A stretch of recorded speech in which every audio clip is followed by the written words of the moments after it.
तो हेलो मेरे डियर साथियों, आपका स्वागत है आपके परिवार GW में। तो डियर साथियों, अब हम जो है ना जो क्लास 11th मैथ में चैप्टर नंबर 1 की लास्ट प्रश्नावली पर पहुंच गए हैं, जो है हमारी 1.5। लेकिन हमारा काम क्या है, पहले बेसिक और फिर एक्सरसाइज, है ना। पहले बेसिक और फिर एक्सरसाइज हमारा काम है ना। तो भाई इसमें हमें समझना है समुच्चयों का पूरक। हमें क्या समझना है भैया, समुच्चयों का जो है ना पूरक समझना है, मतलब कॉम्प्लीमेंट ऑफ सेट समझना है। समुच्चयों का पूरक मतलब कॉम्प्लीमेंट ऑफ सेट समझना है ना।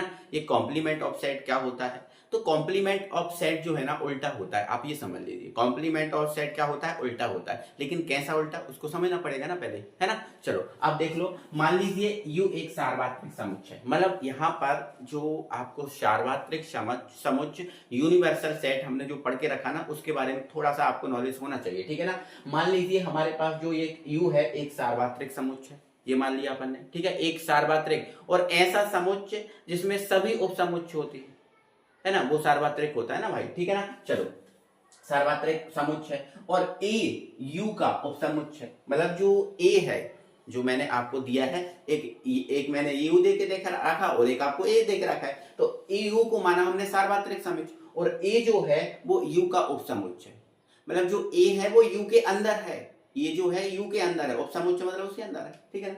तो A का जो पूरक समुच्चय है, जो A का जो पूरक समुच्चय, किसकी बात कर रहे हैं, A का जो पूरक समुच्चय है U के उन अवयवों का समुच्चय है जो A के अवयव नहीं है, जो A के अवयव नहीं है।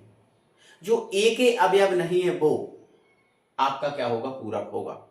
अभी सर समझ में नहीं आया, ठीक है ना, समझ में आ जाएगा, टेंशन मत लो। इसको हम किससे व्यक्त करते हैं, A के ऊपर एक बार लगा के, है ना, मतलब एक थोड़ा सा डैश लगा देते हैं, A डैश से इसको हम रिप्रेजेंट करते हैं, है ना। अभी आपको पूरा समझ में आएगा, टेंशन नहीं लेना, ठीक है, ठीक है, टेंशन मत लेना, आपको पूरा समझ में आएगा, ठीक है ना। चलो यहाँ पर बेटा एक एग्जाम्पल मैं ले रहा हूँ और एग्जाम्पल के थ्रू मैं समझा रहा हूँ, ठीक है। मेरे पास एक यूनिवर्सल समुच्चय जो आपका U है और U के अंदर अवयव है, 1 है, 2 है, 3 है, 4 है, 5 है, 6 है, 7 है, 8 है ना, 9 है और ये 10। ये हमारे U के अवयव है।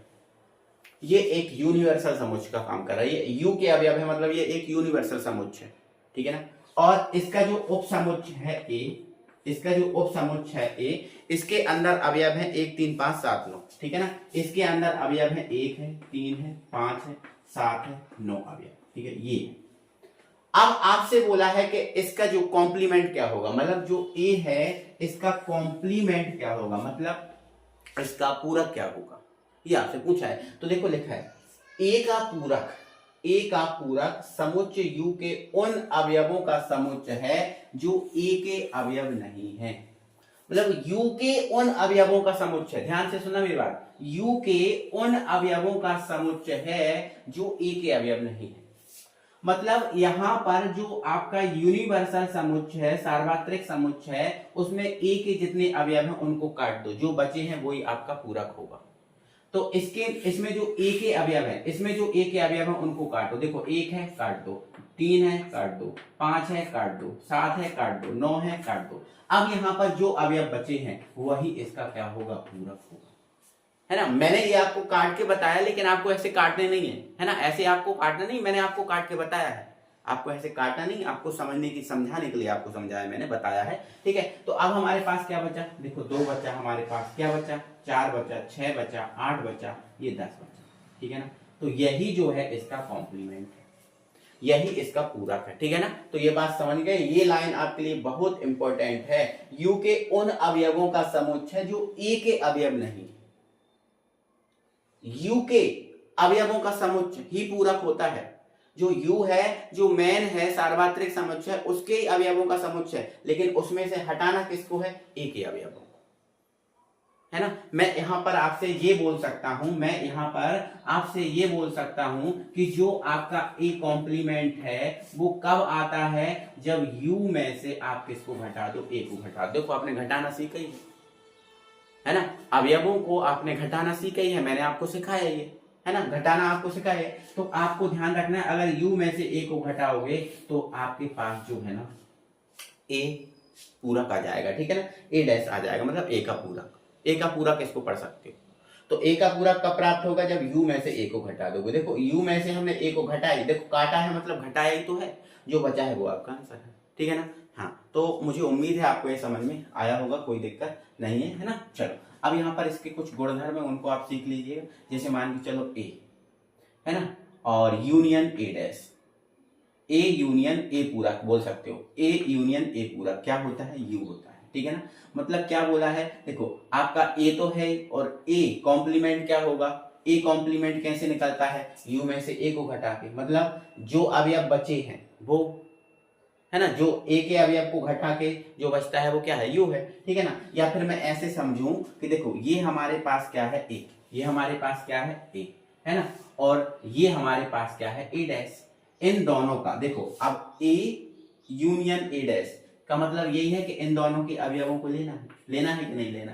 अब इन दोनों के अवयवों को लेना है तो हमने पढ़ के रखा है कि यूनियन में वो सभी अवयव आते हैं जो ए और बी में होते हैं, हमने पढ़ के रखा है। अब हमारे लिए ये काम कर रहा है ए का ही, और ये काम किसका कर रहा है, बी का काम कर रहा है, ठीक है। तो अगर हम इसका यूनियन निकालेंगे तो इसके और इसके सभी अवयव आएंगे, और जब इसके और इसके सभी अवयव को प्लस कर देंगे तो आपका पूरे ये वाले पूरे अवयव आ जाएंगे कि नहीं आ जाएंगे, बिल्कुल आ जाएंगे, है ना। तो ध्यान रखना, इसके और इसके अवयवों को जब जोड़ दिया जाए तो इसके टोटल अवयव आ जाएंगे। इसीलिए फॉर्मूला हमारा जो बनता है, मतलब गुणधर्म बनता है कि ए और ए का पूरक जो है वो आपका यूनियन या फिर ऐसा बोलूं सार्वत्रिक समुच्चय होता है, ठीक है ना। चलो ओके, अब D A intersection A complement, लेकिन ध्यान रखना ए और इंटरसेक्शन ए कॉम्प्लीमेंट 5 होता है। क्यों, क्योंकि अगर हम इसका इंटरसेक्शन निकालें इन दोनों का, तो इन दोनों में ऐसा कोई भी अवयव नहीं है जो कॉमन हो, और जब कोई भी अवयव कॉमन नहीं होता तो उसका आंसर क्या होता है, 5 होता है। क्या होता है, 5 होता है। तो ये बात भी आपके लिए प्रूफ है, ठीक है ना।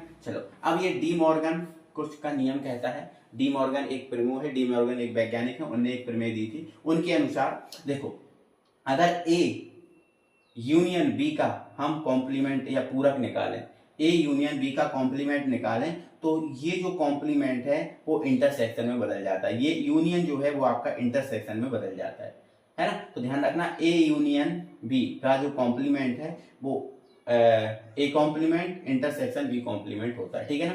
तो ध्यान रखना, ये वाला बदल जाता है, देखो यहाँ ये है तो यहाँ ये, और यहाँ ये है तो ये यहाँ ये, ठीक है ना। तो ये आपको साइन याद रखना है, ठीक है ना। फिर यहाँ पर अगर कॉम्प्लीमेंट का कॉम्प्लीमेंट निकाल लो तो वो कैंसिल हो जाता है, ठीक है ना। तो कॉम्प्लीमेंट का कॉम्प्लीमेंट निकालोगे कैंसिल हो जाएगा, ठीक है ना। अब 5 का कॉम्प्लीमेंट करोगे तो आपका u आएगा, और u का कॉम्प्लीमेंट करोगे तो आपका 5 आएगा, ठीक है ना, है ना, सार्वत्रिक समुच्चय, ठीक है। तो ये आपके कुछ गुणधर्म है जो मुझे उम्मीद है आपको समझ में आ गए होंगे। तो ये जो आपका इतना सा ही बेसिक था, और चैप्टर नंबर बेसिक का फर्स्ट का हमने कंप्लीट बेसिक हमने समझ लिया है, हर एक पॉइंट को समझ लिया है। अब बारी है एक्सरसाइज की, और लास्ट एक्सरसाइज है, इसको हम कंप्लीट करते हैं, इसको हम समझते हैं, ठीक है साथियों। हम अब एक्सरसाइज पर आ गए हैं, और एक्सरसाइज का हमारा जो पहला क्वेश्चन है वो आपसे बोल रहा है कि मान लीजिए कि u बराबर आपका दिया है, जो आपका समुच्चय है इसमें 1 2 3 4 5 6 7 8 9 तक दिया है, और a बराबर दिया है आपको 1 2 3 4, और b बराबर दिया है 2 4 6, मतलब सम संख्याएं दी हैं, और c बराबर आपको 3 4 5 6 दे के रखा है। तो निम्नलिखित को ज्ञात कीजिए, मतलब ये हमारे क्वेश्चन है। सबसे पहले आपको a का क्या करना है भैया, a का क्या करना है आपको, बोलो, प्रतिलोम ज्ञात करना है या पूरक ज्ञात करना है, बोलो। a का आपको पूरक ज्ञात करना है, फिर b का पूरक ज्ञात करना है, फिर आपको au c का पूरक ज्ञात करना है, फिर au b का करना है, और a पूरक का पूरक ज्ञात करना है। तो ये सारी चीजें आपको प्रॉपर्टीज में भी पढ़ा है, आपने सब चीजें पढ़ा है, ठीक है ना। चलो आपको a का प्रतिलोम ज्ञात करना है, ठीक है ना। अब a का प्रतिलोम आपको बताना है तो हमें जो यूनिवर्सल समुच्चय, सार्वत्रिक समुच्चय है, उसको देखना है पहले, है ना, क्योंकि ये सभी क्वेश्चन इसके ही ऊपर डिपेंड है ना। तो आपने बेसिक तो समझ लिया है ना। तो a का इनवर्स जो, या फिर हम ये बोले कि a का जो पूरक है वो क्या होगा, a का पूरक u के अवयवों का वो समुच्चय होता है जिसमें a के अवयव ना हो। तो a के अवयव जितने हैं उनको काट दो, a के अवयव कितने हैं, तो आप बोलोगे सर a का अवयव ये है, इसको काट दो, फिर 2 है काट दो, फिर 3 है काट दो, फिर 4 है काट दो। तो अब a के जितने अवयव हैं उनको हमने काट दिया, बोलो काट दिया, आप बोलोगे हाँ सर। अब a के अवयवों को काटने पर जो बचा है वो हमारा a का क्या होगा, पूरक होगा, ठीक है। तो यहाँ पर हमारे पास क्या बचा है, 5 बचा है, 6 बचा है, 7 बचा है, 8 बचा है, 9 बचा है, यही हमारा a का पूरक है। क्लियर हो ये कहानी, ठीक है ना। क्लियर हो गई कहानी। अब बोलोगे सर ठीक है, कोई दिक्कत कोई परेशानी यहाँ पर नहीं है। ए हो गया कंप्लीट। अब बी का देखो, यहाँ पर उसने बोला है बी का पूरक बताओ, तो बी के अवयव जो है उनको काटो। बी का अवयव क्या है, 2 है, काटो। 4 है, काटो। 6 है, काटो। 8 है, काटो। जो बचा है, इनको काटने के अलावा जो बचा है वो आपका बी का पूरक होगा, है ना। ऐसे ही तो करते हैं। तो क्या बचा, 1 बचा, 3 बचा, 1 बचा, 3 बचा, 5 बचा, ठीक है, 7 बचा, है ना, 9 बचा। तो ये आपका हो जाएगा बी का पूरक। क्लियर हो गई, ठीक है। अब यहां पर बोला है उनने, अब यहां पर देखो, पहले तो आपको ए जो है ना सम्मिलन सी, मतलब ए यूनियन सी निकालना है। तो ए यूनियन सी निकालो, फिर ए यूनियन सी है उसका आपको पूरक निकालना है। पहले तो ए यूनियन सी निकालो। तो देखो इधर, हम अगर ए यूनियन सी निकालें, है ना, तो ए यूनियन सी क्या होता है, ठीक है, एक सेकंड, हाँ कोई दिक्कत नहीं। ए यूनियन सी निकालें तो ए यूनियन सी क्या होता है, तो आप बोलोगे सर जो ए है और सी है उनके समुच्चयों को मिला दो, लेकिन जो कॉमन है उसको एक बार लिखना। बिल्कुल, है ना। तो ए है और ये सी है, तो ए और सी के जितने समुच्चय उन सबको लिख दो, लेकिन जिसमें इसमें जो कॉमन है उसको एक बार लिखना। तो देखो 1 है ना, फिर 2 है, फिर 3 है। अब देखो यहाँ 3 2 बार है, इधर भी है और इधर भी है, तो 3 को आपको एक बार लिखना है, ठीक है। फिर 4 भी 2 बार है, तो 4 को भी आपको एक बार लिखना है, ठीक है। और फिर एक्स्ट्रा कौन बच रहा है, 5 और 6, तो लिख दो आप 5 और 6। तो ये तो आप पहले ही सीख चुके हो ना, ये तो आप पहले वाली प्रश्नावली में सीख चुके हो, ठीक है। तो ये आपका आ गया है ए यूनियन सी। हमें भाई ए यूनियन सी का इनवर्स निकालना है। ए यूनियन सी का मतलब प्रतिलोम निकालना है, ठीक है। तो देखो पहले आप इसको करना, फिर इसको करना, लेकिन देखो मैंने बाद में, देखो आप ये सोचो चलो ठीक है मैं यही करता हूँ, ठीक है ना। आप ऐसा लिख देना, आप ए यूनियन सी का प्रतिलोम, ठीक है। तो इसके जितने भी अवयव है उनको इसमें से काटो पहले, ठीक है। किसमें से काटो, जो भी आपका सार्वत्रिक समुच्चय U है उसमें से काटो। देखो 1 2 3 4 5 6 को काटना है, ठीक है ना, है ना। तो 1 को काटा, 2 को काटा, 3 4 5 6 तक काट दिए। अब हमारे पास क्या बचा है, तो अब हमारे पास बचा है 7 8 9, तो ये हमारे पास हो जाएगा 7, ठीक है, और ये हमारे पास 8 और ये हमारे पास 9, ये इसका आंसर होगा। थोड़ी सी कम जगह से, बट कोई दिक्कत नहीं, समझ गए हो आप, है ना। चलो ऐसे ही आपको पहले ये यूनियन बी निकालना है, पहले आपको ए यूनियन बी निकालना है और फिर इसका इनवर्स निकालना है, सॉरी फिर इसका पूरक निकालना है। तो पहले ए यूनियन बी निकालो, ठीक है, मतलब ए और बी के अवयवों को मिला दो। तो ए ये है और बी ये है, तो इनके अवयवों को मिला देंगे, ठीक है। तो मिला दो, तो इनके अवयवों को मिलाया तो 1 लिखा 2 लिखा, ठीक है। तो पहले 1 लिखा फिर 2 लिखा, ठीक है ना। अब यहाँ देखो 2 2 को यहाँ भी है और 2 यहाँ पर भी है, तो 2 आपका कॉमन हो जाएगा, ठीक है। चलो फिर क्या है आपका 3 है, ठीक है, और फिर 4, देखो 4 दोनों में है, यहाँ भी है और यहाँ भी है, ठीक है। तो फिर क्या है आपका 6 है और फिर आपका क्या है 8 है, ऐसा ही है ना, देखो आप। तो ये यूनियन बी निकला, ठीक है। अब हम क्या निकालेंगे भाई, ए यूनियन बी निकल गया, अब हमारा क्या निकलेगा, ए यूनियन बी का पूरक। तो ए यूनियन बी का पूरक निकालना है, तो ए के अवयव काट दो, 1 2 3 4 5, सॉरी 1 2 3 4 6 8, तो 1 2 3 4 6 और 8 इनको काट दो, बचा क्या है 5 7 9। तो आपका आंसर क्या हो जाएगा 5 7 और ये आपका 9, यही आपका आंसर है। मुझे उम्मीद है आपको समझ में आया होगा, है ना, मुझे उम्मीद है आपको समझ में आया होगा एंड कोई दिक्कत नहीं होगी, ठीक है ना। चलो अब ये जो 5वां क्वेश्चन है इसको हम उठा के ऊपर कर देते हैं, ठीक है ना, या फिर 5वें क्वेश्चन को यहाँ भी कर सकते हैं ना, ठीक है। ये आपका 5वां, ठीक है। तो ए का पूरक का पूरक, ए के पूरक का पूरक क्या होता है, तो पहले तो ये बताओ कि अगर किसी भी समुच्चय के पूरक का पूरक कर दिया जाए तो पूरक से पूरक कट जाता है, ए बचता है, बोलो बचता है कि नहीं, आप बोलोगे हाँ सर, है ना। तो ए बचा, यहाँ पर क्या बचा ए, और ए के अवयव लिख दो। तो ए के अवयव क्या है, 1 है 2 है 3 है 4 है, यही आपका आंसर होगा, यही आपका क्या होगा आंसर होगा। तो ये चीजें आपने जो है ना पढ़ के रखी है ना, मैंने आपको समझा के रखी ना ये चीजें, तो फिर आपको दिक्कत थोड़ी होगी, फिर आपको दिक्कत नहीं होगी। बस एक एक चीज को बढ़िया से समझते जाओ और करते जाओ। अब यहाँ पर देखो b माइनस सी का पूरक पूछा है आपसे, पहले क्या बोला है भाई, b माइनस सी का पूरक, तो इनको हटा रहा हूं मैं, ठीक है, फिर मैं b माइनस सी बता रहा हूँ, ठीक है। इसका स्क्रीनशॉट लेना है तो ले लो, ठीक है। चलो अब मैं आपको क्या बता रहा हूँ भाई, b माइनस सी बता रहा हूँ। पहले तो आपको b माइनस सी निकालना पड़ेगा और फिर उसका पूरक निकलेगा, ठीक है ना। तो ये आपका 6वां है, पहले तो मैं b माइनस सी का पूरक निकालना है, तो पहले आपको b माइनस सी निकालना पड़ेगा, ठीक है ना। तो b जो b है उसमें से c के अवयव को घटाना, ठीक है ना। तो ये आपका b है, इसमें से c के अवयव को घटाना, ठीक है। तो b में जो आपका b है इसमें c के अवयव कौन कौन से हैं, तो आप बोलोगे सर जो b है इसमें c का अवयव कौन है, तो सर एक 4 है, देखो ये 4 है और क्या है 6 है।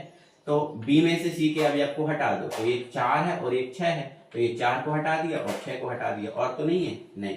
तो हमारे पास जो b माइनस सी बचा है वो क्या है 2 और 8 बचा, है ना। तो ये आपका 2 और क्या बचा 8 बचा। आप समझ रहे हो कि नहीं समझ रहे हो। जैसे b माइनस सी है तो b में से c के अवयव को हटा दो, तो ये हमारा b है और ये c है, तो c के अवयव ऐसे कौन से हैं जो इससे मैच खा रहा है, तो देखो एक 4 है और एक 6 है, तो 4 और 6 को हटा दिया, क्या बचा 2 और 8 बचा, तो 2 और 8 इसका b माइनस सी हो गया। अब हमें क्या करना है b माइनस सी का पूरक निकालना है।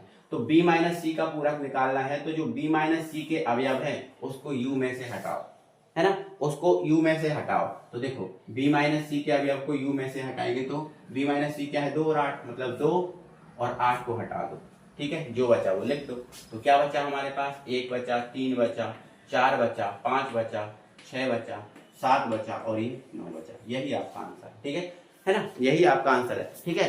तो बेटा इसका दूसरा क्वेश्चन हमसे क्या कह रहा है, देखो दूसरा क्वेश्चन है बिल्कुल सेम है कि भाई u बराबर आपको दिया है a b c d e f g h, तो निम्नलिखित समुच्चयों के पूरक बताना है, मतलब इनके हमें पूरक बताना है। जो समुच्चय ये दिया है इसका पूरक, इसका पूरक, इसका पूरक, इसका पूरक, है ना, मतलब ये आपको d बराबर दिया है, किसके बराबर दिया है d बराबर, ठीक है। तो सिंपल ही बात है, कोई दिक्कत ही नहीं, u है हमारा ही, ठीक है। अब जैसे इसका पूरक हमें बताना है, ठीक है, तो ये जो a के अवयव है u में से हटा दो, तो a हटा दो, b हटा दो, c हटा दो, जो बचे हैं वो a का पूरक होगा, ठीक है। तो क्या हटा, इनको हटाने पर क्या बचा, आप बोलोगे सर d बचा, e बचा, f बचा, g बचा, h बचा, तो ये इसके पूरक हो गए, ठीक है। अब जैसे ये हमें b का पूरक बताना है, तो जो b के अवयव है उनको हटा दो, तो क्या हटा दो d, देखो एक सेकंड इनको हटा d e f g, तो d हटा दो, e हटा दो, f हटा दो, g हटा दो, ठीक है, जो बचा a b c बचा और h बचा, तो ये a b c और ये h बचा, ये इसका पूरक हो गया।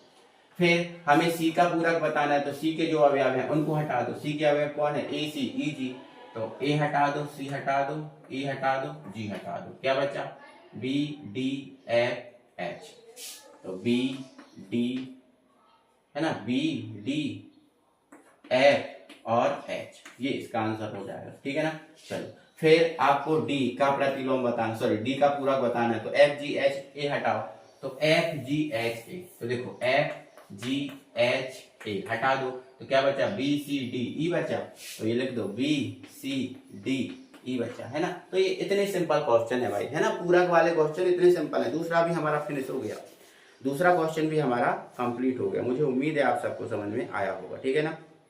चलो अब नेक्स्ट है हमारा क्वेश्चन, नेक्स्ट क्वेश्चन को हम क्या करते हैं प्रूव करते हैं, ठीक है, क्वेश्चन को सॉल्व करते हैं, ठीक है। इसका तीसरा क्वेश्चन देखो और तीसरे क्वेश्चन को बढ़िया से हम करते हैं, ठीक है ना। देखो बोला है प्राकृतिक संख्याओं के समुच्चय को सार्वत्रिक समुच्चय मानते हुए, मतलब जो प्राकृतिक संख्याएं हैं उनके समुच्चय को सार्वत्रिक समुच्चय मानना है, ठीक है ना। और निम्नलिखित समुच्चयों के पूरक बताना है, मतलब ये आपके लिए कुछ क्वेश्चन है, 10 क्वेश्चन है इसमें, इनके हमें क्या बताना है पूरक बताने, कोई दिक्कत नहीं है, हम बता देंगे, आसानी है हमारे लिए, ठीक है ना, हम आसानी से उसको समझा भी देंगे, ठीक है ना। चलो आप यहाँ पर देखो, है ना। अब इन्हें क्या बोला है प्राकृतिक संख्याओं को जो है ना इसको सार्वत्रिक समुच्चय मानना है। तो प्राकृतिक संख्याएं तो वो होती है जो आपकी 1 से लेकर अनंत तक जाती है, हाँ। तो जो आपका सार्वत्रिक समुच्चय है मतलब u है वो प्राकृतिक संख्याओं का समुच्चय हो जाएगा। तो हमने देखो u में ये प्राकृतिक संख्याएं लिख दी अनंत तक वाली, कौन सी वाली भैया अनंत तक वाली लिख दी, क्योंकि प्राकृतिक संख्या 1 से अनंत तक होती है, ठीक है ना। तो ये हमारे लिए एक सार्वत्रिक समुच्चय बन चुका है, ठीक है ना। अब हमसे बोला है कि x इस प्रकार है कि x एक प्राकृतिक सम संख्या है। देखो x एक प्राकृतिक सम संख्या है, मतलब ये जो आपको कहीं ना कहीं सम संख्याओं का समुच्चय दिया है, मतलब अगर हम इसके समुच्चय की बात करें तो सम संख्याओं का 2 है, 4 है, 6 है, 8 है ना, 10 है, 10 ऐसे करके आप बना सकते हो। मतलब ये जो आपको शब्द, ये आपको जो नियम दिया है इसका मतलब ये है। तो इसके अंतर्गत कौन संख्याएं सम संख्याएं, इसके अंतर्गत कौन संख्याएं सम संख्याएं, तो हमें इसका पूरक बताना है ना। तो आप ऐसा भी कर सकते हो कि भाई जब इसको लिख रहे हो तो माना कर सकते हो, क्या लिख सकते हो माना, है ना, या फिर ऐसा कर सकते हैं यहाँ लिख देना माना माना ए बराबर, ठीक है, माना ए, मतलब हम ये इसको जो पूरा भी जो भी सब है इस समुच्च को कोई नाम दे रहा है और इसका नाम दे दिया हमने ए। क्या नाम दे दिया? ए। कोई नाम ही दे सकते हो, ठीक है। तो ये जो आपको नियम दिया है इसका हमने नाम दे दिया ए। तो माना ए बराबर, देखो ये सम संख्याओं का समुच्चय है तो ये हमने सम संख्या मान लिया, ठीक है ना। अब हमें इसका पूरक बताना है, मतलब हमें जो माना है इसका हमें क्या बताना है? पूरक। तो पूरक बताना है तो इस समुच्चय में हमारे पास कौन सी संख्या है? सम संख्या है।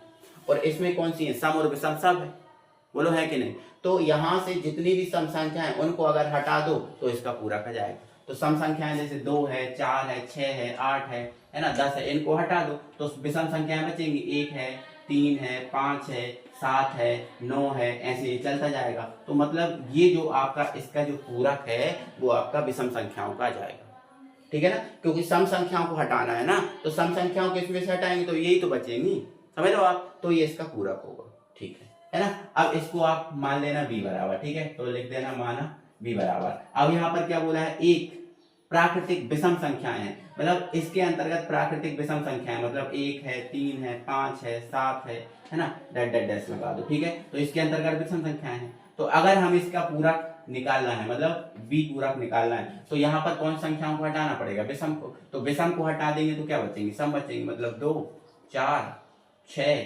8 है ना, डैश डैश डैश ऐसे करके, ठीक है ना। तो ये आपकी विषम संख्याएं बच जाएंगी, सॉरी सम संख्याएं बच जाएंगी। समझ में आपको आया कि नहीं, है ना। जो हमारे लिए क्वेश्चन है उसका जस्ट अपोजिट करना है अपन को, है ना। यहाँ सम थी तो सम को हटाया तो विषम बची, यहाँ विषम थी तो विषम को हटाया तो सम बची, समझ रहे हो, ठीक है। अब यहाँ पर इसको मान लेना, तो ऐसा कर लेना कि माना c बराबर। अब देखो यहाँ पर क्या है? एक संख्या 3 का एक धन गुणज है, 3 का धन गुणज है। ये कितने का? 3 का। तो 3 का धन गुणज है, मतलब 3 धन वाली संख्याएं हैं। कौन संख्याएं? धन। तो 3 का गुणज क्या है? 3 है, फिर 6 है, फिर 9 है, 3 जोड़ते जाओ, 3 जोड़ते जाओ, 3, 6, 9, 12 डैश डैश डैश ऐसे चलते जाओ, है ना। 3 का धन गुणज है ना। अब ये तो नहीं बोला कि कहां तक जाना है, फिक्स नहीं है। तो आप 3 का गुणज में चलते जाओ, 3 फिर 6, 3 जोड़ते जाओ, ऐसे चलते जाओ। तो 3 के गुणज वाले जो है ना इसमें से हटा देंगे तो इसका पूरक बन जाएगा। तो 3 का गुणज मतलब 3 को हटाना है, 6 को हटाना है, 9 को हटाना, फिर 12 को हटाना, इनको हटा जाएंगे। तो जब इनको हटाएंगे तो फिर हमारे पास क्या बचेगा? देखो 1 बचेगा, 2 बचेगा, ठीक है, 1 बचा, 2 बचा, ठीक है, 4 बचा, 5 बचा, 6 को हटाना है क्योंकि 3 का गुणज हटाना है ना। देखो इसमें 3 का गुणज है तो इनको ही तो हटाना है इसमें से, ठीक है ना। 5 के बाद 6 नहीं लेंगे, 6 क्योंकि इसमें है ना। और फिर 7 ले लेंगे, 8 ले लेंगे, ठीक है, 9 नहीं लेंगे क्योंकि इसमें है, ठीक है। तो फिर 9 नहीं लेंगे, फिर क्या ले लेंगे? 10 ले लेंगे, है ना, 11 ले लेंगे, 12 नहीं लेंगे। तो ऐसे ऐसे आप चलते जाओ, ऐसे आप चलते जाओ। 3 के जो गुणज है उनको बस हटा देना, ठीक है। 3 के गुणज को हटा के जो भी बचेगा इसके अंदर वो आपका इसका क्या होगा? पूरक होगा, ठीक है। चलो अब यहाँ पर क्या है? x एक अभाज्य संख्या है, मतलब यहाँ अभाज्य संख्या है तो मान लेना इसको d बराबर, ठीक है। तो ऐसा कर लेना कि माना d बराबर, ठीक है। तो अभाज्य संख्या देखो देखो पहली 2 होती है, फिर 3 होती है, 4 होती है, 5 होती है, 7 होती है ना। फिर 3 नहीं 4 नहीं होती है ना, 2 3 5 7, एक सेकंड, 2 3 हो गई, 5 हो गई, है ना, फिर 7 हो गई, फिर आपकी 11 हो गई, फिर 13 हो गई, डैश डैश डैश ऐसे चलते जाओ। मतलब सीधी सी बात, अभाज्य संख्याओं को हटाना है। तो अभाज्य संख्याओं को हटा देंगे यहाँ से। तो अभाज्य संख्या देखो 2 है, 2 को भी हटाना है। अभाज्य संख्याओं को हटा देंगे तो क्या बचेगा? देखो 1 बचा, है ना, ये भी अभाज्य संख्या। फिर क्या बचा हमारे पास? 4 बचा। फिर हमारे पास क्या बचा? 5 भी हट जाएगी क्योंकि 5 अभाज्य। 6 बचा, ठीक है, 6 के बाद 7 हट जाएगी, 8 बचा, 9 बचा, 10 बचा। मतलब सीधी सी बात है ना, ये अभाज्य संख्याओं को हटा दिया जाए तो यहाँ पर कौन संख्याएं बचेंगी? जो भाज्य संख्याएं ये वाली बचेंगी। तो जो भी बचेंगी संख्याएं वही तो आपका इसका पूरक होगा। समझ पा रहे हो कि नहीं? तो यहाँ देखो जो भी आपका नियम है उसको हटाना है। जैसे यहाँ पर सम को हटाया, यहाँ पर विषम को हटाया, यहाँ से 3 की गुणज को हटाया, यहाँ पर अभाज्य को हटा दिया। जो हमको बोला है उनको हटाना है, उसका तभी आपका क्या निकलेगा? पूरक निकलेगा। अपन ऐसे 4 क्वेश्चन हो गए, क्लियर है। लेकिन भाई यहाँ पर जो आपको क्वेश्चन जो है इसमें इनके पूरक जो बताने हैं ना, अब ध्यान से ना, अभी तो मैंने ऐसे समझा है, लेकिन भाई इनके जो पूरक बताने हैं, इनके पूरक आपको इसी समुच्चय निर्माण रूप में ही बताने हैं। ऐसे सर हाँ भाई, अभी हमने देखो रोस्टर रूप में बता दिया इसका पूरक, लेकिन हमें इसका जो पूरक है वो समुच्चय निर्माण रूप में ही बताना है। तो देखो यहाँ तक 4 तक के क्वेश्चन आप समझ गए है ना। अब मैं इनके समुच्चय निर्माण रूप आपको लिखना बता रहा हूँ, ठीक है ना। चलो अब बताओ, यहाँ पर जब हमने इसका पूरक बताया तो इस पूरक में कौन सी संख्याएं आई? विषम संख्याएं आई। क्या आई? विषम। तो अगर हम इन विषम संख्याओं को इस रूप में लिखें, इस रूप में लिखें तो कैसे लिख पाएंगे? तो आप इस रूप में लिखोगे तो ये लिख पाओगे। देखो इसमें कौन संख्याएं हैं? विषम संख्याएं हैं। तो यहाँ लिखोगे x इस प्रकार है कि x क्या है? x एक जो है ना प्राकृत विषम संख्या है। प्राकृत विषम संख्या है। प्राकृत विषम संख्या है, ऐसा, ठीक है। तो ये इसका रियली पूरक है ना। तो ये तो मैंने आपको समझाने के लिए समझा दिया था कि भाई ऐसे निकलेगा, लेकिन वास्तव में जो आपका इसका समुच्चय निर्माण है तो इसका समुच्चय निर्माण में ही पूरक लिखना है। तो देखो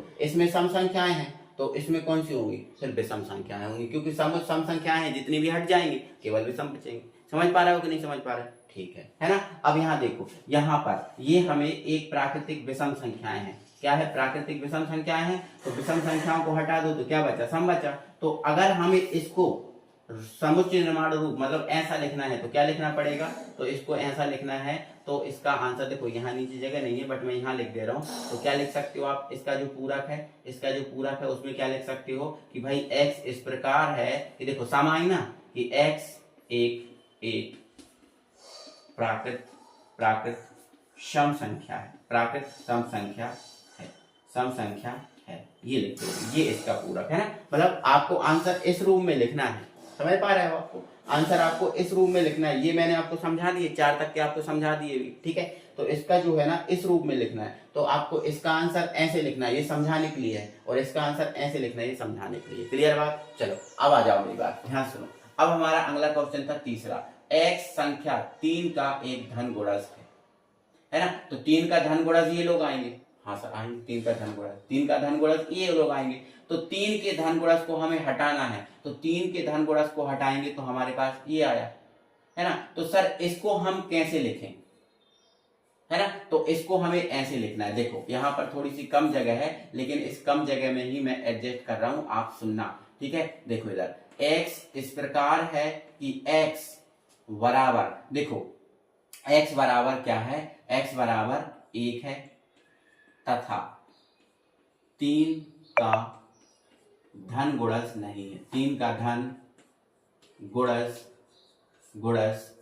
नहीं है। 3 का धन गुणज नहीं है, ऐसे लिखना है ना। तो थोड़ी सी कम जगह में एडजस्ट किया, ठीक है। 3 का धन गुणज, देखो 1 हमने क्यों लिखा? क्योंकि भाई 1 3 का धन गुणज नहीं होता, ठीक है। और चाहो तो कोई दिक्कत नहीं, ये भी ना लिखो कि x बराबर मतलब x इस प्रकार है कि x 3 का धन गुणज नहीं है। यहाँ धन गुणज है तो धन गुणज को हमें हटाना है। तो यहाँ धन गुणज नहीं है x 3 के, और 3 के धन गुणज नहीं है, और जितने भी हैं वो सब आ जाएंगे कि नहीं। तो x बराबर 1 तथा 3 का धन गुणज नहीं है ना। क्योंकि x बराबर 1 को लिखना जरूरी होता है, और नहीं लिखना तो कोई दिक्कत नहीं है। x इस प्रकार है कि x 3 का धन गुणज नहीं है। यहाँ पर है वाले हैं तो यहाँ पर नहीं वाले आ जाएंगे। समझ पा रहे हो आप? ठीक है। अब यहाँ पर क्या है? x एक अभाज्य संख्या है। x एक क्या है? अभाज्य संख्या है। तो यहाँ पर क्या है? अभाज्य संख्या नहीं आई है, तो डायरेक्ट आप एक काम करना, इसको ऐसे ही लिख देना, नहीं तो आप लोग कंफ्यूज हो जाओ, ठीक है। ऐसे ही लिख देना, ठीक है। अब यहाँ पर देखो अभाज्य संख्याएं हैं, इसके अंतर्गत कौन संख्याएं हैं? अभाज्य। तो इसके अंतर्गत कौन संख्याएं हैं? भाज्य संख्याएं हैं। कौन सी आई? भाज्य आई, ठीक है। लेकिन एक भाज्य में नहीं होता ना, एक भाज्य में नहीं होता। तो यहाँ पर क्या लिखोगे? यहाँ पर लिखोगे x इस प्रकार है कि x बराबर 1, तो 1 रहेगा, है ना, 1 रहेगा तथा भाज्य संख्याएं हैं, ठीक है ना। इसमें सब भाज्य संख्याएं आ गई कि नहीं आ गई? सब आ गई भाज्य, है ना। लेकिन x भाज्य भी नहीं होता, अभाज्य भी नहीं होता, ठीक है। तो x को अपन ने लिख दिया कि x बराबर 1 भी है और भाज्य संख्याएं है ना। तो इसको इस रूप में लिखना है। इसका आंसर ये लिखना है, इसका आंसर ये वाला लिखना है। क्लियर है? ठीक है। अब यहाँ पर देखो पांचवा क्वेश्चन इस प्रकार है। देखो अब हम डायरेक्ट करेंगे, अब इनको समझा नहीं रहे, अब हम डायरेक्ट करेंगे, ठीक है। तो इसमें बोला है कि x 3 और 5 से विभाजित होने वाली संख्या है, ठीक है। तो इसका जो है ना पूरक बनेगा तो क्या बनेगा? वो ऐसे बनेगा कि x इस प्रकार है कि x 3 और है ना 5 का भाजक यहाँ है, भाजक तो यहाँ क्या कर देना, नहीं है, भाजक नहीं है। मतलब इसके अंदर हमें वो संख्या लेना है जो मतलब 3 और 5 का भाजक नहीं है, ठीक है, वो लेना है। तो इसी रूप में हमने बना दिया, ठीक है ना। तो अब हमारे लिए डायरेक्ट मतलब सीधी सी बात, इसका उल्टा लेना है, इसका उल्टा लेना है, ठीक है। लेकिन ध्यान रखना कि x जो है वो बिलोंग करेगा किसको, प्राकृतिक संख्याओं को। ध्यान रखना इस बात को, है ना, कि x यहाँ जो किसको बिलोंग कर रहा है, प्राकृतिक संख्याओं को बिलोंग कर रहा है, ये गलती मत कर देना, ठीक है। चाहो तो आप इसमें जोड़ ही देना कि x इस प्रकार है कि x belongs to n, x belongs to n, ठीक है, जो 3 और 5 का भाज्य नहीं है, ठीक है, भाजक भाजक नहीं, हाँ देखो यहाँ भाज्य है और यहाँ भाजक नहीं है, ठीक है। तो मुझे उम्मीद है आपको ये सब बात समझ में आ गई होंगी, ठीक है। मैंने क्या है आपको दोनों रूप समझा दिए, है ना, दोनों रूप समझा दिए। अब इसके हम पांचवें क्वेश्चन 5 हो गए ना, 6वें क्वेश्चन पे बात करेंगे, ठीक है ना। अब इसका 6वां क्वेश्चन देखो, 6वां क्वेश्चन क्या है, x इस प्रकार है कि x एक पूर्ण वर्ग संख्या है।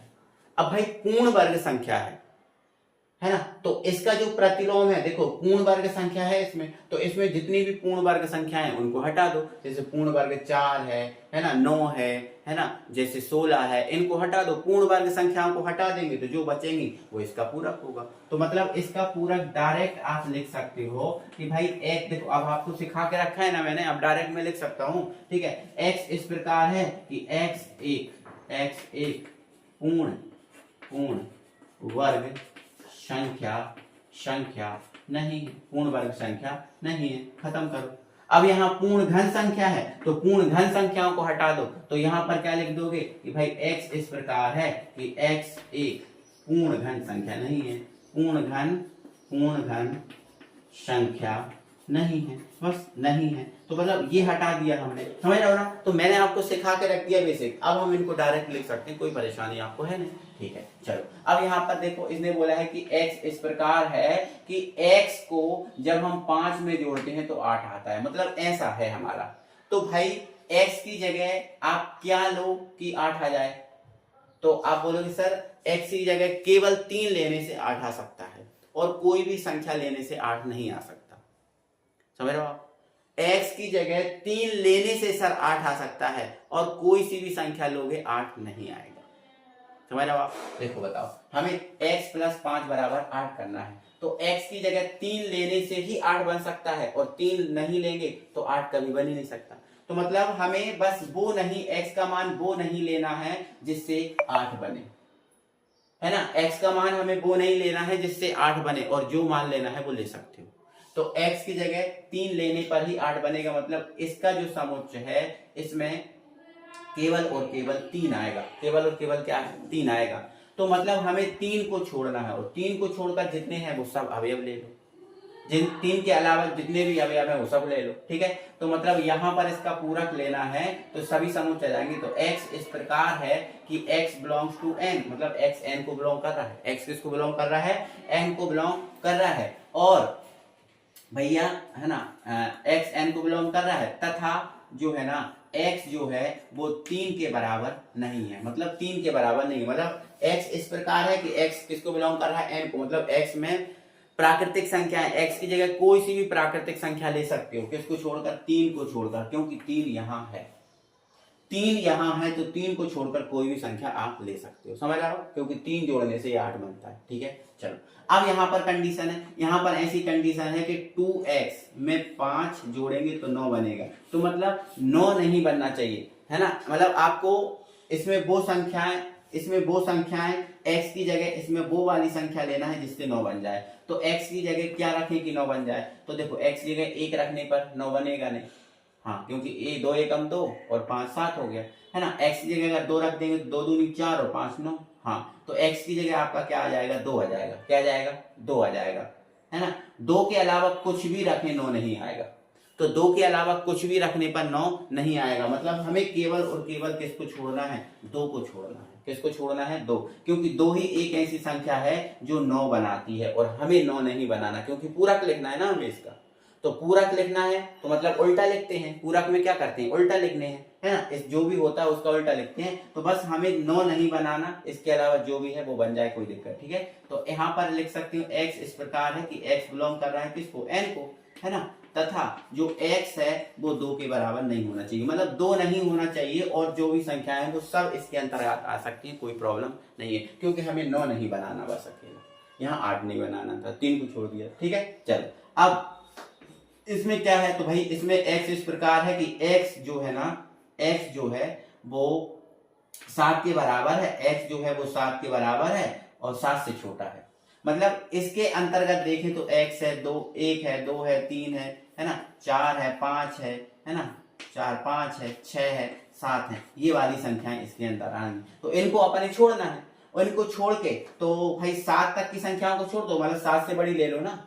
ठीक है, तो इसमें क्या लिख सकते हैं, इसमें लिख सकते हैं कि x इस प्रकार है कि x बिलोंग कर रहा है किसको, n को, प्राकृतिक संख्याओं को, तथा जो x है वो आपका ग्रेटर देन है 7 से, मतलब 7 से बड़ा होना चाहिए, 7 तक नहीं होना चाहिए, क्योंकि 7 तक तो इसके अंदर है, इनको हमें छोड़ना है, इनसे बड़ी लेना है, तो 7 से बड़ी लेना है, समझ रहे, 7 से बड़ी अपन को लेना है। ठीक है ना, चलो अब अगला हमारा क्वेश्चन है, अब अगला हमारा क्वेश्चन है, देखो 11वां है कि x इस प्रकार है कि x कर रहा है बिलोंग n को, और 2x प्लस जो 1 है करने पर जो है ना वो 10 से ज्यादा आता है, तो 10 से ज्यादा नहीं आना चाहिए, हमें 10 से कम वाला लेना है। ठीक है ना, तो इनको हटा दो, एक बार स्क्रीनशॉट ले।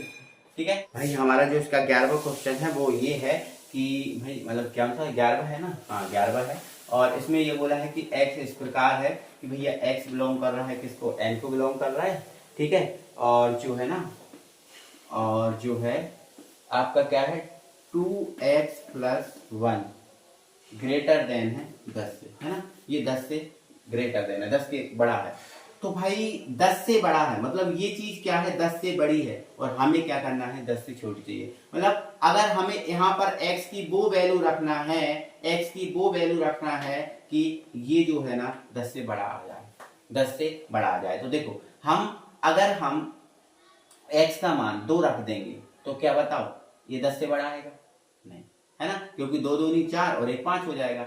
ठीक है, 1 रखने पर भी नहीं आएगा, 3 रखने पर आएगा नहीं आएगा, क्या 4 रखने पर आ जाएगा, नहीं आएगा, 4 दूनी 8, 4 दूनी कितने हो जाएंगे, 8 हो जाएंगे, और 1 9, नहीं आएगा, क्या 5 रखने पर आ जाएगा, हाँ 5 रखने पर इससे बड़ी वैल्यू आ जाएगी, है ना, 6 रखने पर आ जाएगी, है ना, 7 रखने पर आ जाएगी, मतलब 5 से अगर ज्यादा वाली संख्याएं रखें तो ये जो है ना 10 से बड़ी वैल्यू आएगी, है ना, 5 से अगर ज्यादा संख्या रखें तो ये 10 से बड़ी वैल्यू आएगी, लेकिन 4 तक की संख्याओं में नहीं आएगी। ठीक है ना, 4 तक की संख्याओं में नहीं आएगी, है ना, मतलब ये जो संख्याएं हैं जैसे 5 है, 6 है, 7 है, 8 है, 9 है, डेट ये वाली संख्याएं इसके अंतर्गत आएंगी, तो इसको फॉलो करेगा ये, है ना, ये इसको फॉलो करेगा, और हमें इसका पूरक निकालना है, तो हमें क्या लेना है, मतलब 1 2 3 4 तक की संख्याएं जो है ना बच रही है, क्योंकि 5 से बड़ी संख्याएं तो इसको फॉलो कर रही है ना, 5 से बड़ी संख्याएं तो इसको फॉलो कर रही है, हमें 5 से छोटी संख्या लेना, मतलब ये वाली संख्याएं लेना है। ठीक है, तो हम क्या लिखेंगे, x इस प्रकार है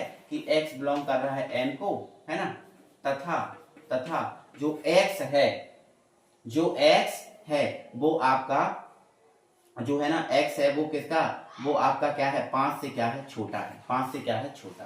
अब देखो लिख दिया ना, 5 से छोटा है, मतलब 5 भी नहीं लेना, 5 से छोटा, मतलब 4 5 ये ले सकती हो। ठीक है ना, 5 से छोटा लेना है अपन को, ठीक है ना, 5 से छोटा लेना है, क्योंकि हमें प्राकृतिक संख्याएं हैं तो दशमलव वाली संख्याओं को तो ऐड करना ही नहीं है ना, हमें ये करना है नहीं करना। ठीक है ना, तो दशमलव वाली संख्याओं को ऐड नहीं करना, मतलब 5 से छोटा, और एग्जैक्टली अगर दशमलव वाली संख्याओं को ऐड करना है तो 4.5 से छोटा लेना पड़ेगा, क्योंकि 4.5 रखेंगे तो मतलब ये 9 और 1 10, तो 4.5 से छोटी आ जाएंगे, है ना, तो आप ऐसा भी लिख सकते हो। वैसे आपकी प्राकृतिक संख्याएं 1 2 3 4 हैं, तो आप ऐसा लिख सकते हो कि भाई 5 से छोटा। ठीक है ना, क्लियर है बात, तो ये हमारा तीसरा क्वेश्चन भी होता है कंप्लीट, क्लियर है। चलो अब इसका फोर्थ क्वेश्चन है, और यहाँ पर हमें जो कुछ व्यंजक दिए हैं इनको सत्यापित करने हैं, प्रूव करने हैं, बस कोई दिक्कत नहीं है। ठीक है ना, मतलब कोई दिक्कत नहीं है, हम बना लेंगे, है ना, हम कर सकते हैं, कोई दिक्कत नहीं है, आसान है हमारे लिए। ठीक है, तो करते हैं चौथे क्वेश्चन से। तो बेटा देखिए आप, इसका जो है ना फोर्थ क्वेश्चन है, बोला है कि u बराबर आपको 1 2 3 4 5 ये चीजें देख रखी, a बराबर दिया है 2 4 6 8, और b बराबर दिया है 2 3 5 7 2 3 5 7। ठीक है, तो पहले ये निकालो। ठीक है, तो अब हमको पता है कि भाई ये निकालने के लिए पहले इसका यूनियन निकालना पड़ेगा, फिर इसका ये निकालना पड़ेगा। ठीक है, और फिर ये निकालना पड़ेगा। ठीक है ना, कोई दिक्कत नहीं है भाई, कोई परेशानी नहीं है, हम कर लेंगे। ठीक है ना, चलो तो पहले इसको हम सॉल्व करते हैं। तो हम पहले LHS या फिर हम इसको देखो पहले ये चीज निकाल लेंगे और पहले फिर पूरी ये चीज निकाल लेंगे, ठीक है, और फिर LHS और RHS बराबर कर देंगे समीकरण 1 और 2 से, हो जाएगा हमारा, कोई दिक्कत नहीं, ठीक है। तो सबसे पहले हमारा इसको हल करेंगे, ठीक है, तो हल करेंगे तो सबसे पहले ये यूनियन बी निकालेंगे, ठीक है ना। तो ए यूनियन बी निकालो, तो ए यूनियन बी का मतलब क्या है, ए और बी में जो भी अवयव है उनको सम्मिलित कर दो, लेकिन जो कॉमन है उसको एक बार लिखना, ठीक है। चलो तो ए, ये देखो 2 कॉमन है, हाँ 2 को एक बार लिख दो, फिर 3 है ना, क्रम से लिख दो, 3 है 3 लिख दो, फिर 4 है ना, फिर 4 लिख दो, फिर 5 है 5 लिख दो, फिर 6 है ना, लिख दो, फिर 7 है और फिर 8 लिख दो। मतलब इन दोनों में केवल 2 ही कॉमन है, तो 2 को एक बार लिख दिया और बाकी जितने अवयव थे वो हमने सब लिख दिए, ठीक है। तो ये तो हमारा क्या आ गया भैया, ए यूनियन बी आ गया, ठीक है ना।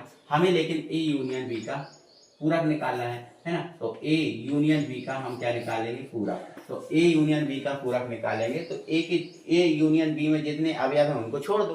तो देखो यहाँ पर 2 3 4 5 6 7 8 को छोड़ना है ना, मतलब 2 3 4 5 6 7 8 को छोड़ना है। अब हमारे पास क्या बचा, 1 और 9 बचा, तो मतलब इसमें आ गया है 1 और 9, ठीक है। इसको दे देना समीकरण नंबर 1, है ना, इसको दे देना समीकरण नंबर 1। हमें प्रूव करना है ना, हमें सिद्ध करना है ना, तो इसको हम समीकरण लिखना 1 दे देंगे, ठीक है। अब हम ये निकाल लेंगे, तो इसके लिए पहले आपको ए का पूरक निकालना पड़ेगा, बी का पूरक निकालना पड़ेगा, ठीक है। तो इधर देखो, यहाँ लिख देंगे आप, ठीक है, क्या लिख देंगे आप, है ना। ए का पूरक निकालो, तो ए का पूरक निकालना है ना, तो ए का पूरक निकालना है, तो ए का पूरक निकालने के लिए ए के जितने अवयव हैं इसमें उसको हटाना पड़ेगा। तो देखो ए के अवयव कौन कौन से हैं, तो ए के अवयव 2 4 6 8 है ना, तो 2 हटा दो, 4 हटा दो, 6 हटा दो, 8 हटा दो, जो बचे हैं वो इसका पूरक होगा, है ना, क्योंकि ए के अवयव को हटाने पर जो बचा वो पूरक है ना। तो क्या बचा, 1 3 5 7 9 बचा, तो 1 3 5 7 और ये 9 बचा, ठीक है ना। चलो ओके, अब ये निकल गया। अब देखो ए पूरक निकल गया, अब फिर बी पूरक निकालो, तो बी पूरक निकाला, है ना।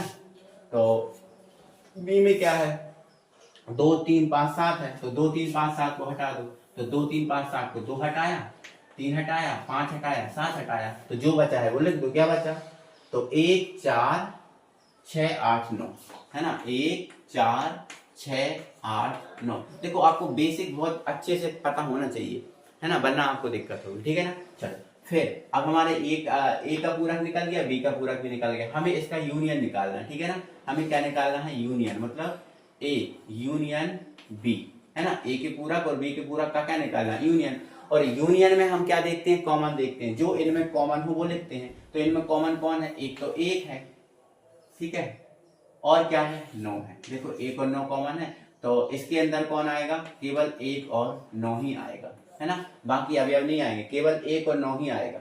आएगा कि नहीं, क्योंकि जो है ना जो आपका सर्वनिष्ठ है ना, इंटरसेक्शन, सॉरी, है ना, मैं आपको गलती से बता दिया हूँ, यूनियन बोल दिया है, तो गलती से आप समझ जाना, ये इंटरसेक्शन है, क्या है, सर्वनिष्ठ है। इंटरसेक्शन मतलब क्या है, सर्वनिष्ठ है। तो हमें इसका और इसका सर्वनिष्ठ निकालना, और सर्वनिष्ठ में हम कॉमन देखते हैं, तो कॉमन देखा तो 1 और 9 ही है, तो 1 और 9 ही है, ठीक है। अब है ना, इसको दे देना समीकरण नंबर 2। अब देखो समीकरण नंबर 1 को देखो और समीकरण नंबर 2 को देखो, ये दोनों बराबर आ गए। देखो ये भी 1 9 है, ये भी 1 9 है ना। तो आप यहाँ पर लिख सकते हो समीकरण 1/2 से, समीकरण 1/2 से। देखो जब इनके RHS बराबर आ गए तो LHS बराबर हो जाएंगे कि नहीं, है ना। LHS बराबर होते हैं तो RHS मानते हैं, और RHS बराबर है तो LHS मानोगे, ठीक है। तो इसके LHS ये बराबर कर दो आप, ठीक है, मतलब A यूनियन B का पूरक बराबर ए का पूरक इंटरसेक्शन बी का पूरक, ठीक है, मतलब ये आपका प्रूफ हो गया, ठीक है ना। क्या हो गया बेटा, ये प्रूफ हो गया, ठीक है ना, कोई दिक्कत है नहीं। ओके, तो ऐसे ही इसका जो चौथे का दूसरा है वो आप खुद करना, बिल्कुल आ जाएगा, टेंशन मत लो, ठीक है ना। जो हमने आपको समझाया बिल्कुल आ जाएगा, लेकिन बस ध्यान रखना कि पहले इंटरसेक्शन का बोला है और फिर यूनियन का बोला है। तो पहले आप देखो, अभी हमने क्या निकाला, पहले यूनियन निकाला फिर इंटरसेक्शन निकाला। इसमें बोला है कि पहले इंटरसेक्शन निकाल लो और फिर यूनियन निकाल लो, ठीक है, तो कर लेना, है ना, कोई दिक्कत नहीं। देखो मैं आपको करके ही बताता हूँ, थोड़ा सा इसी जगह में बता रहा हूँ। देखो इनने क्या बोला है कि भाई पहले तो ए इंटरसेक्शन बी निकालो, ठीक है। तो देखो अगर हम ए इंटरसेक्शन बी निकालेंगे, ठीक है, मतलब ए और बी में कॉमन देखना है, तो ए और बी में कॉमन कौन है, केवल और केवल कौन है, दो ही है कॉमन, और कोई है नहीं है, बताओ है क्या, नहीं, और कोई नहीं है, तो ये आ जाएगा आपका दो, ये आपका आ जाएगा दो आ जाएगा, ठीक है। अब हमें इसका मान निकालना, ठीक है, मतलब सीधी सी बात, हमें इसका जो पूरक निकालना है, तो इसके पूरक में कौन आ जाएगा, तो बस जो ए है दो हटा दो, तो दो हटा देना और जो भी है वो आ जाएगा, ठीक है। तो इसके अंतर्गत कौन आएगा, तो एक आएगा, तीन आएगा, चार, पाँच, छः, सात, आठ, नौ, ये वाली संख्या आ जाएगी, मतलब ये आपको इसको दे देना समीकरण नंबर एक, है ना। और फिर क्या निकालना है, फिर ए पूरक और बी पूरक का यूनियन निकालना है, तो ए पूरक और बी पूरक का यूनियन निकालोगे, तो देखो इसको तो हमने कर ही लिया है ना, इसको तो हमने कर ही लिया है, ठीक है। तो इसका जब मैं पूरक निकालूंगा तो इस पूरक में, है ना, ये सब संख्याएं जाएंगी, मतलब जो एक है ये भी आ जाएगा, है ना।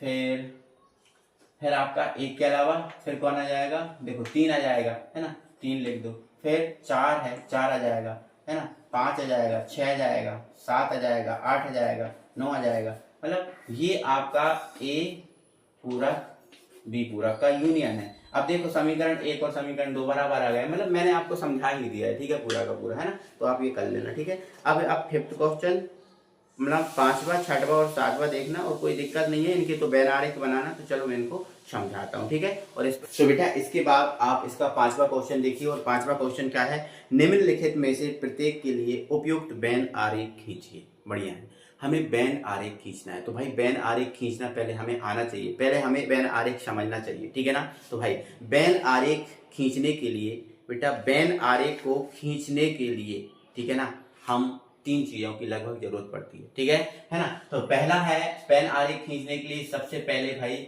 हमें यहाँ पर सार्वत्रिक समुच्चय की जरूरत पड़ती है, ठीक है। किसकी जरूरत पड़ती है भैया, सार्वत्रिक समुच्चय की जरूरत पड़ती है, और सार्वत्रिक समुच्चय, है ना, आरेख में आयत के आकार का होता है। कैसे आकार का होता है, आयत के आकार का, ठीक है ना। फिर, है ना, फिर आपके पास जो नॉर्मल समुच्चय है ना, नॉर्मल समुच्चय है उनकी जरूरत पड़ती है, और नॉर्मल समुच्चय को हम यहाँ पर इस टाइप के एक वृत्त के रूप में दर्शाते हैं, ठीक है ना। जैसे मान के चलो हमारे पास दो समुच्चय है ना, ए है ना, और एक बी है, तो ए को भी हम ऐसे दर्शाएंगे और बी को भी हम ऐसे ही दर्शाएंगे गोले के रूप में भी, ठीक है ना।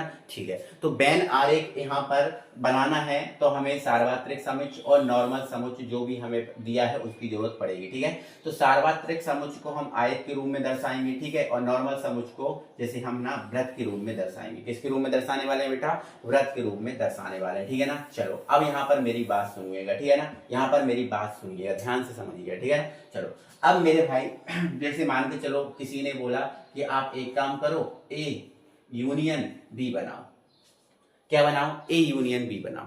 तो ए यूनियन बी का मतलब क्या है, ए यूनियन बी का मतलब क्या है, तो भाई ए यूनियन बी का मतलब है ए है और बी है, और इसमें जो कॉमन है वो भी, इसमें जो कॉमन है उसको एक बार लिखते हैं। देखो इसका मतलब ए यूनियन बी का मतलब ए है और बी, ए और बी दोनों है। ए यूनियन बी का मतलब क्या है, ए भी है और बी भी है, और इनमें जो कॉमन है उसको एक बार लिखना, ऐसा ही होता है ना, ठीक है। तो अगर हमें इसका आरेख बनाना है तो देखो आरेख हम किसकी सहायता से बनाते हैं भैया, सार्वत्रिक समुच्चय की सहायता से, जो आपका u है, ये आपका क्या है, u है, ठीक है, मतलब ये सार्वत्रिक समुच्चय।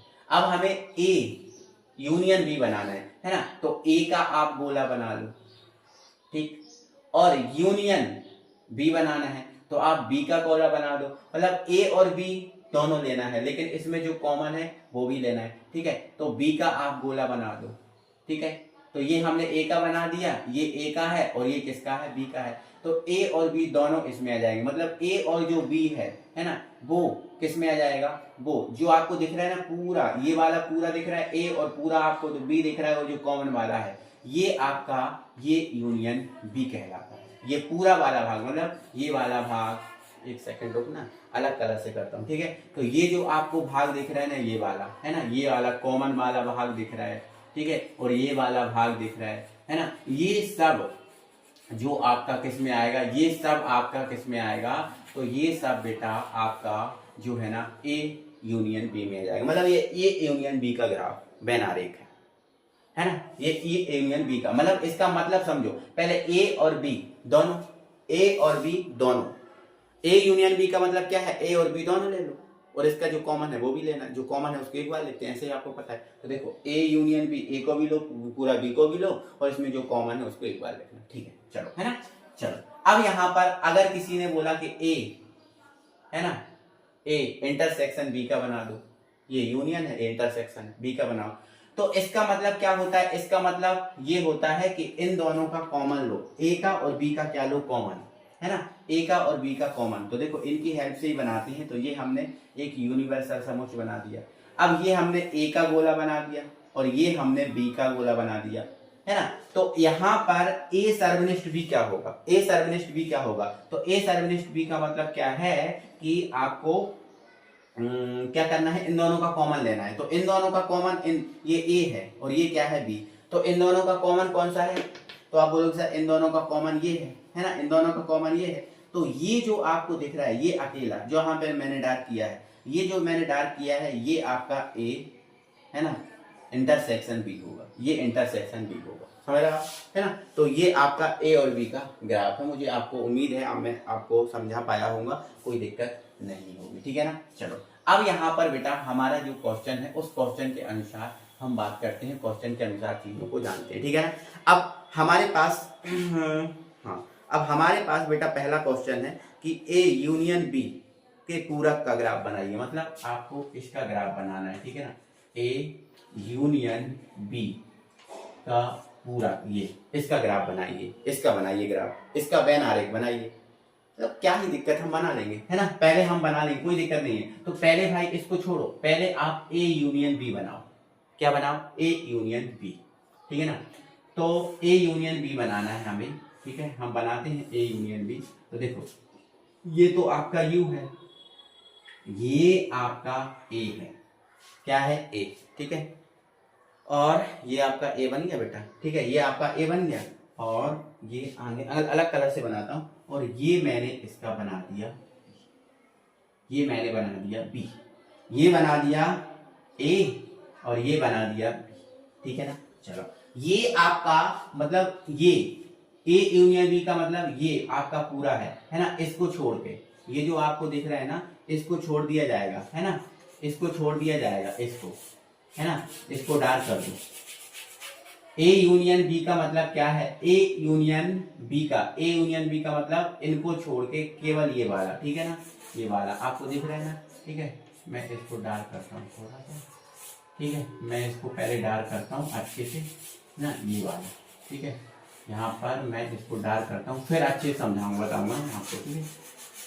ये मैंने डार्क कर दिया, है ना। केवल हमें क्या लेना है, ए यूनियन बी। अभी ध्यान से सुनना, मैंने केवल ए यूनियन बी लिया है बेटा, ठीक है। देखो ये हमारा क्या है, यू है, ये हमारा क्या है, ए है, ये हमारा क्या है, बी, समझ रहे हो आप, ए यूनियन बी। अभी हमने इसका प्रतिलोम नहीं निकाला, हमने केवल ए यूनियन बी निकाला, ठीक है ना। इसका मतलब क्या है, केवल इसका, तो इसका मतलब क्या है, यही ए यूनियन बी, ये दिख रहा है आपको, ये क्या दिख रहा है, ए यूनियन बी दिख रहा है, मतलब ये जो आपको दिख रहा है, जो आपको डार्क नहीं किया है, ये आपका ए यूनियन बी दिख रहा है, ये आपका ए यूनियन बी है, ये आपका ए यूनियन बी है।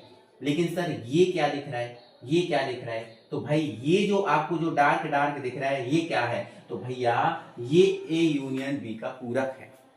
मतलब अगर पूरे यू में से ये जो पूरा आपको दिख रहा है, ये पूरा क्या है, यू, अगर पूरे यू में से ए यूनियन बी को हटा दें तो वही तो इसका पूरक होगा, समझ रहे हो आप। अगर पूरे यू में से ए यूनियन बी को हटा दें तो वही तो इसका क्या है, ए यूनियन बी को हटाते तो वही तो इसका क्या है, पूरक, और वही इसका पूरक, मतलब ए यूनियन बी का पूरक क्या है, ए यूनियन बी को हटा दिया जाए तो मतलब ये जो आपको दिख रहा है डार्क वाला, ये आपका ये यूनियन बी का पूरक है, ये यूनियन बी का क्या है, पूरक है। कोई दिक्कत है, आप बोलोगे सर नहीं, है ना। चलो आ जाओ, अब इसका दूसरा समझ लो, ठीक है ना, इसका दूसरा समझ लो, है ना, थोड़ा सा समझने की कोशिश करना, समझ में आ जाएगा। दूसरा समझो, अब यहाँ पर हमसे बोला है, ये हमसे यहाँ पर बोला है ए का पूरक, ठीक है, और इंटरसेक्शन बी का पूरक, है ना। वैसे तो भाई हम एक थ्योरम पढ़ के आए हैं, और वो थ्योरम ये है कि भाई अगर ए यूनियन बी का पूरक इसके बराबर होता है, ए यूनियन बी का पूरक इसके बराबर होता है, आपको पता है ना, बोलो है कि नहीं। तो ए यूनियन बी का पूरा, हमने डी मॉर्गन थ्योरम हमने पढ़ाई है ना आपको, है ना, और हमने उसमें ये वाली प्रॉपर्टी बताई है कि अगर ये यूनियन बी का पूरक कर दिया जाए तो ए का पूरक इंटरसेक्शन बी के पूरक के बराबर होता है। बोलो होता है, हाँ। तो वैसे तो भाई जैसा इसका आरेख बनेगा वैसा ही इसका बनेगा, ठीक है, लेकिन मैं थोड़ा सा आपको समझाने की कोशिश कर रहा हूँ और समझा के इनके ग्राफ को बनाने की कोशिश कर रहा हूँ, ठीक है ना। चलो आप यहाँ पर समझो, पहले हमने बना दिया बेटा, पहले हमने बना दिया ये सार्वत्रिक समुच्च, मतलब ये यू बना दिया, ठीक है ना। चलो अब ए का पूरक, ए के पूरक का मतलब क्या है, ए के पूरक का मतलब क्या है, देखो पहले तो ये बना लो, ये बना दिया हमने ए, थोड़ा सा छोटा नहीं बन गया, हाँ बन जाने तो कोई दिक्कत नहीं, ठीक है, ये बना दिया, ये तो हमारा क्या है ए है, ये हमारा क्या है ए, और ये हमने बना दिया बेटा बी, ये हमने बना दिया बी, है ना, ये हमने बना दिया बी। अब यहां ध्यान सुनो मेरी बात, ए का पूरक मतलब ए के बाहर, ए का पूरक मतलब ए के बाहर, ठीक है, और बी का पूरक मतलब बी के बाहर। अब इंटरसेक्शन का मतलब है, इंटरसेक्शन का देखो ए का पूरक और बी का पूरक, ए का मतलब ए के पूरक का मतलब ए के बाहर जाओ, और बी के पूरक का मतलब बी के बाहर, समझ रहे हो आप।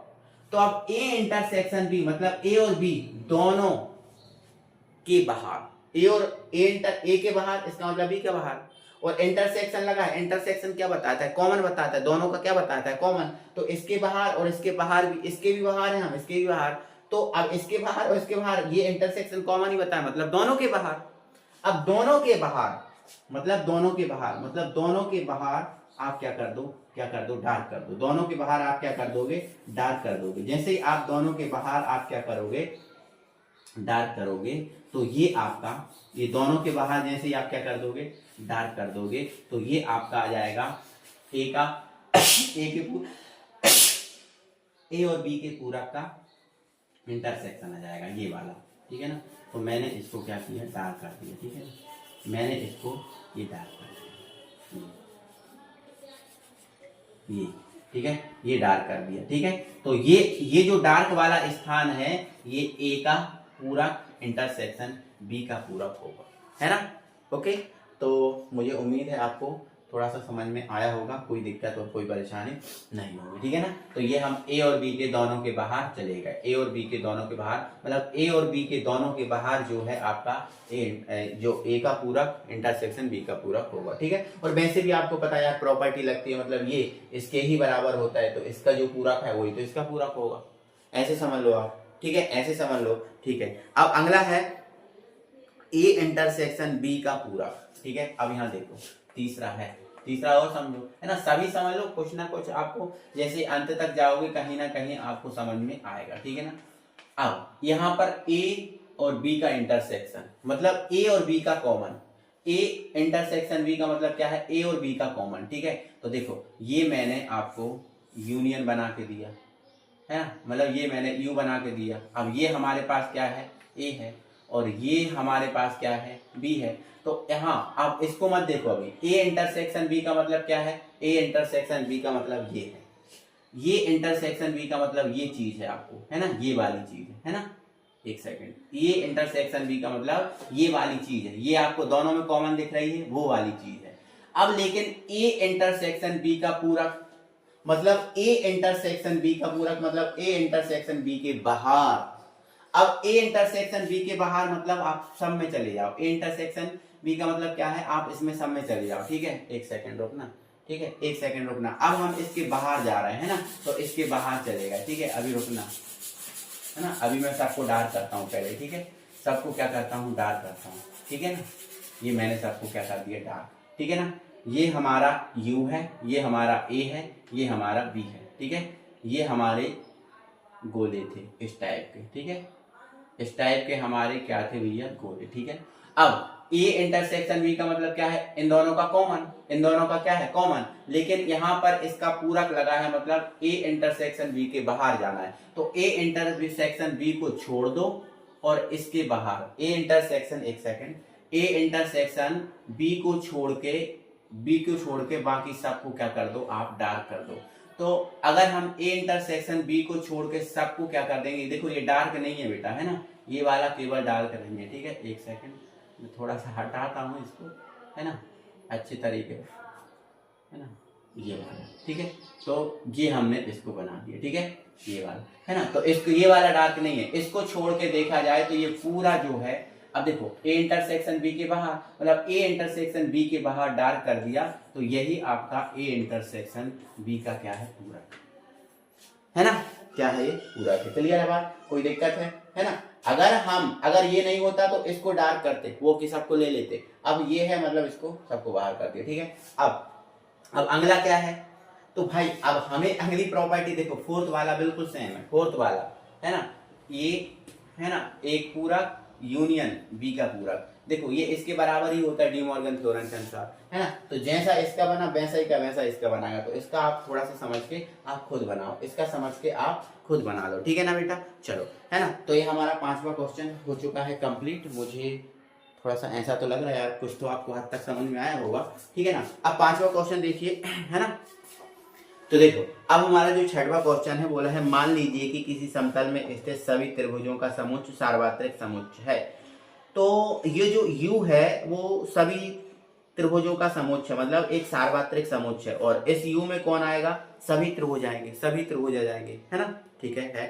यदि A उन सभी त्रिभुजों का समुच्च है जिसमें कम से कम A कोण 60 डिग्री से भिन्न हो, तो A का पूरक लिखाओ। देखो यूनिवर्सल समुच्च में तो सब समुच्च आ जाएंगे, आपको दिख रहा है ना, इसका जो आपको सॉल्यूशन दिख रहा है ना। और ए में क्या आ जाएगा, ए में वो त्रिभुज आ जाएंगे जिनको 60 डिग्री से भिन्न है। अब 60 डिग्री से भिन्न है वो वाले आ जाएंगे, है ना, 60 डिग्री से मतलब कम से कम 60 डिग्री से भिन्न है, कम से कम 60 डिग्री से भिन्न है ना। ए उन त्रिभुजों का समुच्चय है जिसमें कम से कम एक कोण 60 डिग्री से भिन्न है, मतलब 60 डिग्री नहीं होना चाहिए, 60 डिग्री से भिन्न होना चाहिए।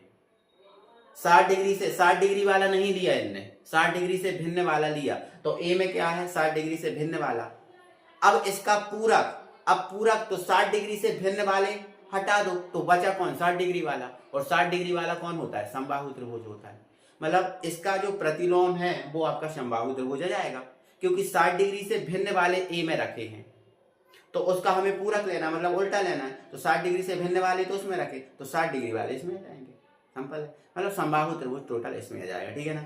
चलो अब अगला हमारा क्वेश्चन है, निम्नलिखित कथनों को सत्य बनाने के लिए क्या के लिए रिक्त स्थानों को भरिए, मतलब इनको हमें सत्य बनाना है, तो सत्य बनाने के लिए हमें क्या भरना पड़ेगा, है ना, उनको अपन को देखना है। तो भाई मैं ये चाहता हूँ कि यार मैंने इतना आप सबको कराया, इतनी चीजें मैंने आपको सबको कराई हैं, तो क्यों ना आप इस क्वेश्चन को आप हैंडल करें।